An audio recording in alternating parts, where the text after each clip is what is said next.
Ultimate Intermission, where you can come find unbiased reviews of songs from many different genres.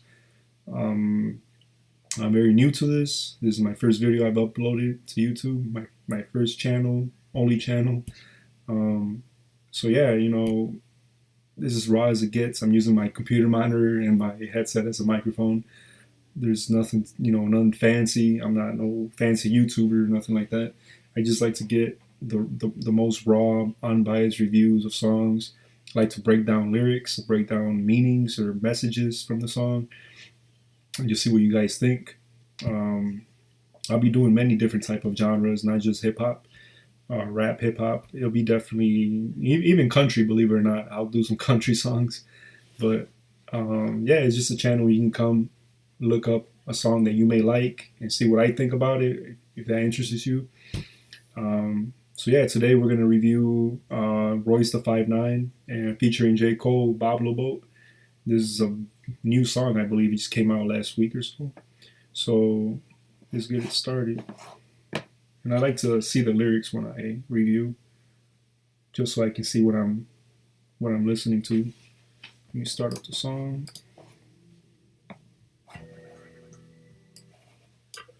Cruising down the river, dancing till your feet got numb. Cool summer breezes blowing through your hair as you stood gazing down the river in anticipation of the thrill of the dizzying like rides at the amusement park. Ah, memories of Boblo Island. Oh, it's your world, ain't nothing but a squirrel trying to get a nut. Just jealous of everybody that's headed out on that Boblo boat. It is the perfect weather, the perfect time to enjoy a few snacks. Sounds like a radio station. I wish I was joining you. A little cheese and crackers, a little can-out wine, a little Riamini on ice, some Harvey Bristol cream. But let's do this only on Smooth FM. I like the transition. Nothing compared to our family trips. My uncle shook hands with the manly grip. All this hand-me-down shit I had an uncanny fit. All the gangsters I had in my family had me anti-bitch. My granddaddy mistress caught the business from my granny fist. That was back before I was born. Pop told stories about it that would last for hours long.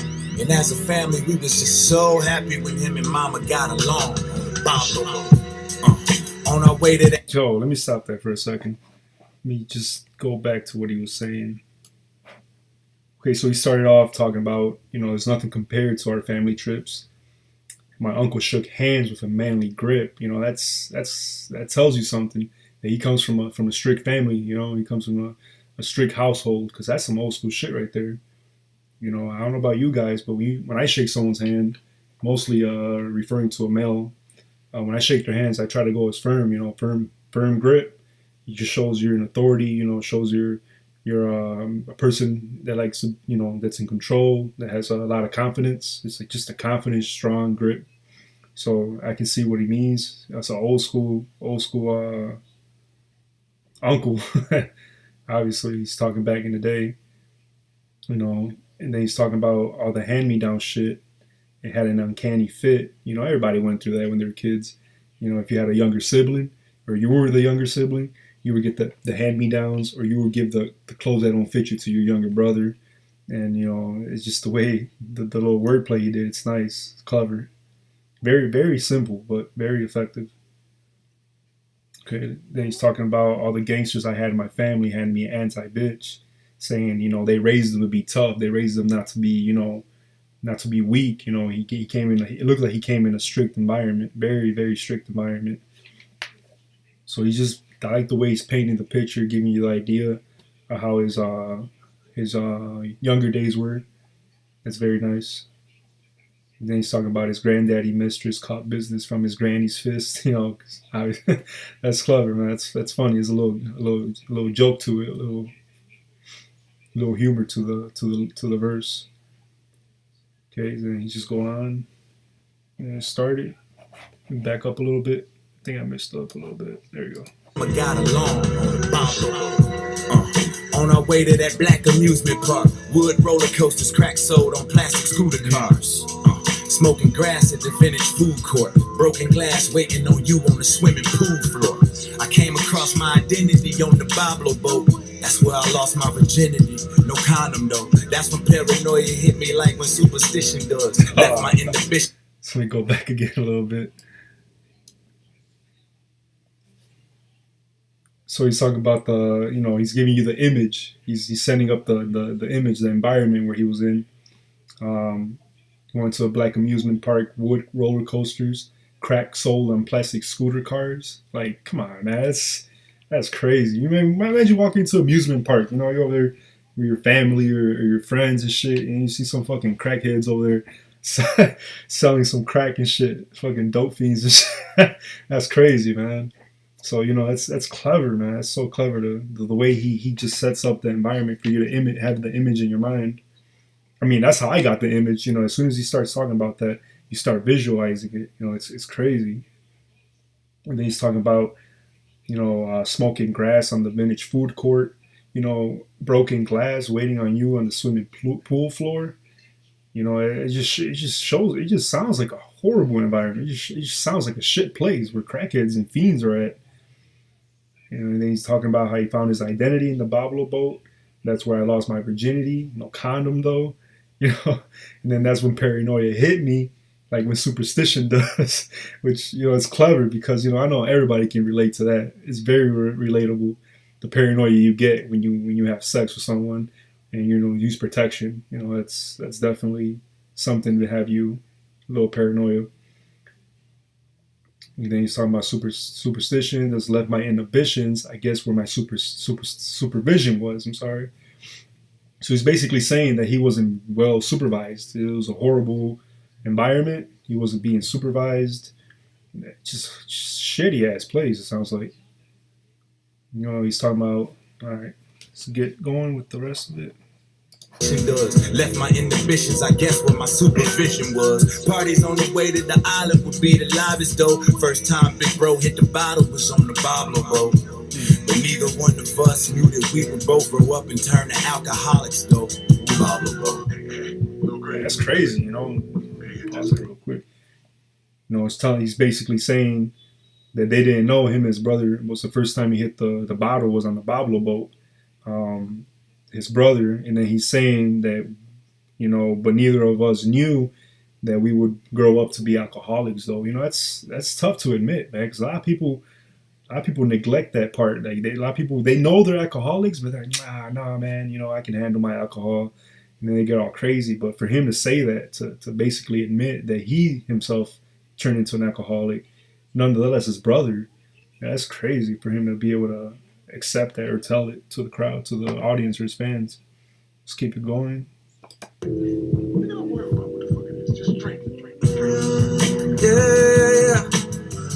Oh, it's cold. Yeah. Some of my better times I share with you. Okay. I share with you. Yeah. Shit. All of my better days I share with you. I share with you. Shit. And now I gotta wake up. Shit. Stuck inside a rat race. Rat race. Oh, let me go back. So yeah, let me just say this real quick. There's nothing to really talk about, but say what you guys want about Cole. This guy, man, tries to sing. This guy, it looks like he's been practicing his vocals. He's been doing some type of exercises or something to try to make his voice not crack as much because he has a deep voice. So I give him credit, man. I know a lot of people give him criticism for his last album because there's a lot of singing. There was no bangers or whatever they call them. Nothing like that. It was more of a, the last album was more of a message to his to the audience, explaining a story, of his friend and himself as well.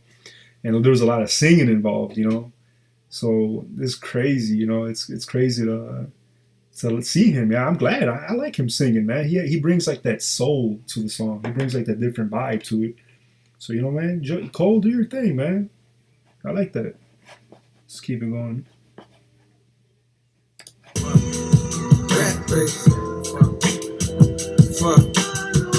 Wake up again. inside this rap race. Yeah. Look, twist the cap, lift the bottle back, swig it, dig it. 10-inch rims on my mama's Civic. 10-inch woofers in the trunk, to be specific, they bump. Rather the license plate plus the windows tinted. Don't even give a fuck that it's dented. Bitch, I'm the man now, I'm rolling. Driving it slow as if it's stolen. Piling up bros like we was clothing on the dresser. Calling up hoes like we was Jodeci, let's check her. Double D's like double deckers, I want. Go back a little bit. Ah, man, that was nice. So he starts the verse off, giving you another image. You know, like they're both storytellers. Both these artists are storytellers. So he starts off the verse with the twist the cap, lift the bottle back, swig it, dig it. 10-inch rims on my mama's Civic. You know, everybody can relate to having that feeling when you're in your car, man. You know, you're driving the whip, you're driving. I think everyone knows somebody that owned a Civic. You know, when they were younger. You know, my sister owns a Civic. But I'm saying it's really relatable things. He's basically letting you know that, you know, it's a piece of shit car, but he doesn't care. You know, it rattles. There's subwoofers in the trunk. The license plate rattles. Plus, there's windows tinted. He doesn't give a fuck that it's dented because he's the man now. He knows he's the man. He knows he has it made. He knows he can get all this sports cars, luxury stuff. You know, he knows, but he doesn't give a fuck. You know, he's like, whatever. You know, I know I'm the man, so it don't even matter. So that's nice. Then he starts talking about how he's driving it slow, like if it was stolen, piling up bros like we was clothing on the dresser, calling up hoes like we was Jodeci. Let's check her. Oh man, that's clever. Jodeci was it's an R&B soul band back in the 90s. But yeah, it's just very, very clever. Let's keep it going. Dresser, calling up hoes like we was Jodeci, let's check her. Double D's like double deckers, I wanna sex her. But these keys don't come with game on how to finesse her. 5 semesters left until college, I'm under pressure. I'm not a real nigga till I undress her. I gotta press her. This was my main concern back when concerns were lesser. Nowadays I often Oh man, we talk about that too. Let's go a little bit. All right, so double D's like double deckers. I want to sex her, but these keys don't come with game on how to finesse her, which is true, man. You know, he has the whip now, the keys to the whip. It doesn't come with the keys. Like, it doesn't come with the guidelines now on how to finesse the girl that he likes or how to get her to do, you know, obviously what everyone knows. But he's talking about 5 semesters left until college. I'm under pressure, so he feels under pressure. Because he's not a real nigga till he undressed her. I gotta press her. So he feels, you know, the image that your friends, the social environment, he feels like he's not nothing. He's not cool. He's not cool. He's not a badass dude. If he doesn't have sex with the girl, if he doesn't, you know, that's what he's saying, that he has pressure under him. So he's not a real nigga until he undresses her. I gotta press her. You know, this was my main concern back when concerns were lesser. So I think anybody can relate to that because back in school, you know, in those times, you're not worried about life. You're not worried about paying bills, about, you know, all the crazy shit you got to deal with when you're an adult. You know, back then it was less concerns. You know, you just had to focus on school, getting good grades, and maybe a part-time job. And then, but most of all, man, you want to get that girl your dreams, or you want to get that girl you're really attracted to. So it's very clever how you phrase that, how you worded that. It's very clever by Cole. So let's keep it going. Nowadays I often yearn to press the backspace button or hit return, but life is not no word processor. Most folks would burn the cess to burn the stressor. My real life drama plus fickle niggas thinking they done heard the best of Jermaine Lamar, but that's insane and couldn't be further left of. The truth is that my new shit slap, you never heard it better. Give me a sec, I murder sectors, prefer the lecture. See it rather than say it, but it spill out. I gotta chill out, say fuck the world and never pull out. We had no. Yo, man, it's nasty, dude. This guy is going crazy with this flow. You gotta respect the flow, man. This guy. So he's basically saying that backspace button, he often yearns to press the backspace button or hit return, but life is not no word processor like Word, like Microsoft Word. You know, like he's referring to that you can't go back once you made a decision in your life. You can't go back or you can't return to it. So man, I'm telling you, this guy is just so simple lyricism, but so clever. That's one thing about Cole I like, man. He goes straight to it. He's like he doesn't use too many metaphors or anything like that. He just goes straight to it, but he's so clever in wording it that makes you go like, ah, shit, you know? So it's crazy. Then he starts talking about how people think that they done heard the best of him, including myself. Shit, I think that's the 2014 Forest Hills Drive was one of the top tiers of his career that I don't think he's ever gonna touch again. But he's just letting people know that people think that they've heard the best of him, but that's insane because he has more to prove. He has more left in him that he's telling you his new shit's gonna slap you because you never heard it better. So he's letting you know. He's kind of hinting a new project. So hopefully, man, I would love to have a j.cole, a new project coming soon from him.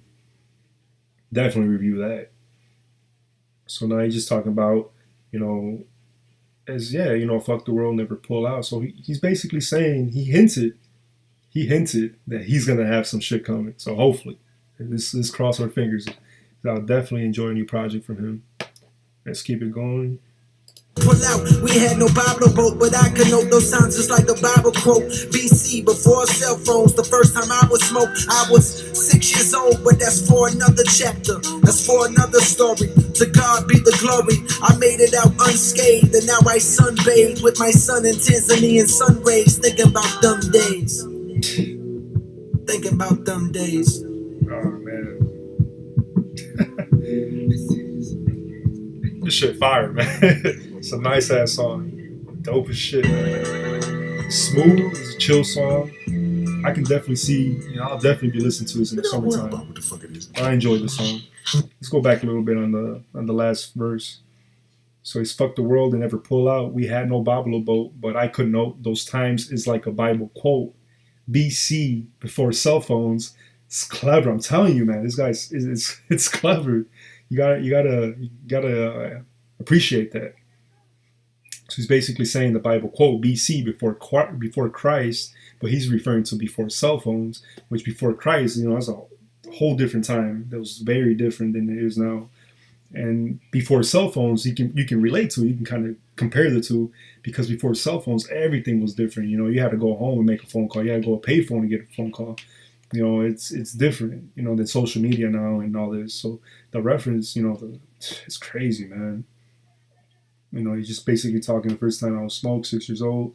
But that's for another chapter. That's for another story. To God be the glory. So it's making it sound like he's setting himself up to eventually hint a new project. Well, he's hinting a new project, but that's clever, man. Like, hopefully he has a lot more stories to tell, because I definitely like his storytelling, man. That's one of my favorite artists that storytells.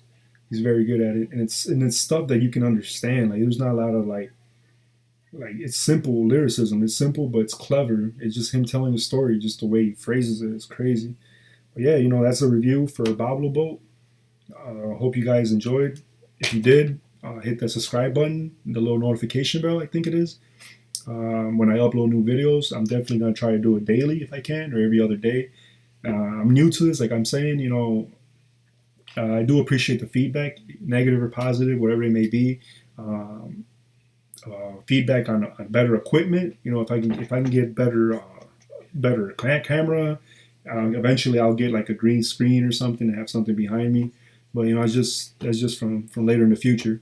But if you guys enjoyed it, please let me know your feedback. Subscribe. Let me know what song you would like to hear next, or for me to review next. But yeah, that was all. This is Olton Intermission. Hope you guys enjoyed it. See you till the next one. Peace.